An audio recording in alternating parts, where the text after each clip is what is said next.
welcome back to number 2 of being with Lis Cochrane, who spent so many years in South Asia. We're still there quite a bit. And still traveling a lot there and also in Africa. Well, what other continents have you been on recently? Asia? Central Asia, South America, North America, Africa, other parts of Asia. Yeah. So, and Lis has quite a good feel for some of the issues that arise in places that often feel kind of remote to the people there, and they feel a bit cut off and wonder, how does this work and how does that work? So I really welcome some of the questions that Lis has brought. So let's have one or two more and see how we go. So what about in an area, again, maybe where there's smaller bases or teams, and somebody's living, maybe the leader of that team, there might be a sin issue. Does the area convener have authority, or how is that dealt with? Yeah, you know, if we're not really intentional in understanding what God has been saying to us, all we will have done is change titles of people in the same positions. So this whole idea of area circle teams, those plural leadership, and conveners being there for 2 or 3 years, is that their job is to convene people together, not to be the senior elder and to sort everything out. So the question is, and some people, I've heard it many times, they've said, well, now that there's no accountability in YWAM, Yeah. you know, they say, wait a minute. It should be exactly the opposite. Wow. Because I think God was waiting with YWAM to make this change until there were enough of us old enough that there could be elders who supported leaders. Wow. That's good. And as time goes on, there will be a lot more elders. Yes. There will be people who are no longer leading things on a day-to-day basis, but they've got the wisdom of having been around for years.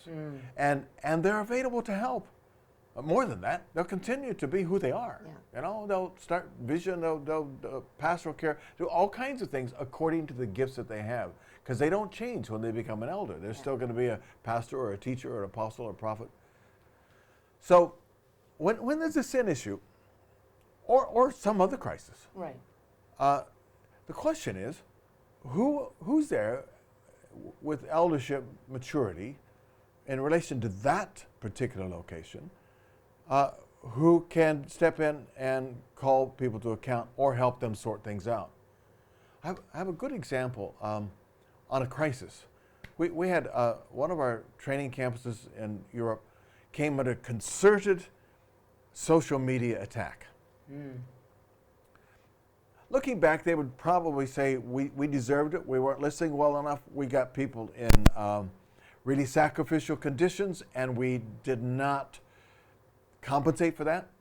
You know, we didn't identify enough. Anyway, the attacks just went higher and higher because initially the leadership kind of did the classic, which was okay in the Billy Graham era. We don't reply to our critics. You can't do that with social media, you know. And so it came to a crisis, and as it happened, a number of us in Europe were together for a leadership training school, and so we could say, who's got a really good relationship with that campus? And a couple of guys said, well, I was there recently, I love the guys, and we said, well, can you go hold their hands, you know, go help them. They are in desperate straits. Now, who has good experience with social media and aggressive press and so on, which was kind of becoming. And another one of our leaders had just been through a year of that and had come out with so much wisdom. And so we were able to both encourage them, but also say, now let's back up and let's start doing the right thing to defuse this and listen to everybody and acknowledge what's right. But in the old days, when I was Europe, Middle East, and Africa director, it would have gone to the Europe director, who probably wouldn't have wanted to deal with it. It would have come to me. You know? And what can I do? You know, so we should be in a much stronger position and be more accountable because there are more elders. Now, the area circle teams and whoever's convener and all do have a responsibility to say, well, who can take this on? Who's got the good relationship? Who has the authority? And then you put together a team. It shouldn't be just one person if it's a big issue. I suppose if it's an issue of personal sin, then one person who is the closest to that leader should go in and address it. Okay. But Yep. that's the principle of it. Does that make sense? Yes, very good. And I think you were able to cover many aspects of it. Okay. So very helpful. Is there another question? I do have a couple of more. Okay. If you have time. Do we still have thematics in YWAM? Yeah. Okay. Yeah. Frontier Missions, U Yeah. of N, all Yeah. these things are still running. Okay. Yeah. And a lot of times, a non-Westerner won't. They think that to push themselves as a leader is not God or right. Yeah. That's what they've been That's taught. right.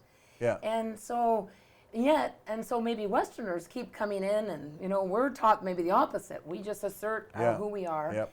And I think I'm wondering how can we, because sometimes a non-Westerner is a fantastic leader, but he won't do anything until he is asked. Exactly. And so how do we keep helping them so that they don't feel that they have to push themselves to be a leader? I guess we've been struggling with that for about 40 years, haven't we? And I don't think there are easy answers, except Westerners, well, anybody from a confident, sort of high up the social scale culture just needs to be a good listener. Develop listening skills, and get to know people for who they really are. And I'm sure you find this more than me, but I find it because I live in a campus that has lots of nationalities, and you start getting to know some of the people from the lesser developed nations and more reticent, more reluctant to lead. Yeah. They may be wanting to, but they're reluctant. And you start getting to know them and you think, oh my goodness, we have such strong leadership potential here. Or leadership ability, it's already there. Yeah. So I think listen, try to bring them forward. And a young guy was just talking to me within the last hour or two, and he's saying, I'm working with people from a very reluctant culture, very quiet, very retiring. What do I do? Because they all lean on me to make the decisions and be the person out front. I said, I don't have easy answers. You're just going to have to work at it over time and hold back and encourage them until it evens out, but it will. Yeah. I've seen that, and I think also sometimes as a Westerner, I've had to not do it and say, you've got the ability. I will be behind you. I will support you. But I want you to do it. I believe God's hand is on you. And so I think sometimes as Westerners, we also can take that posture and really encourage them. So. Yes. Because I do think, and I know you know this, and even as we're seeing in this conference, I think we're switching in YWAM. We are. Yeah. So fast. Exactly. I could have listened to Robert from Bangladesh all day. He was authority. He has authority. Yeah. Let me just say something about Robert. I went into Bangladesh recently, and he's just Papua New Guinea. And he told his story a little bit this morning of God speaking to him very clearly to say, you are a missionary. And he was so excited. And he went to his mom, and he said he wanted to be a missionary. And she was not excited because she wanted him to go to university and be an earner. And he went to a missionary that he found and said, I want to be a missionary. And the missionary said, no, you can't be.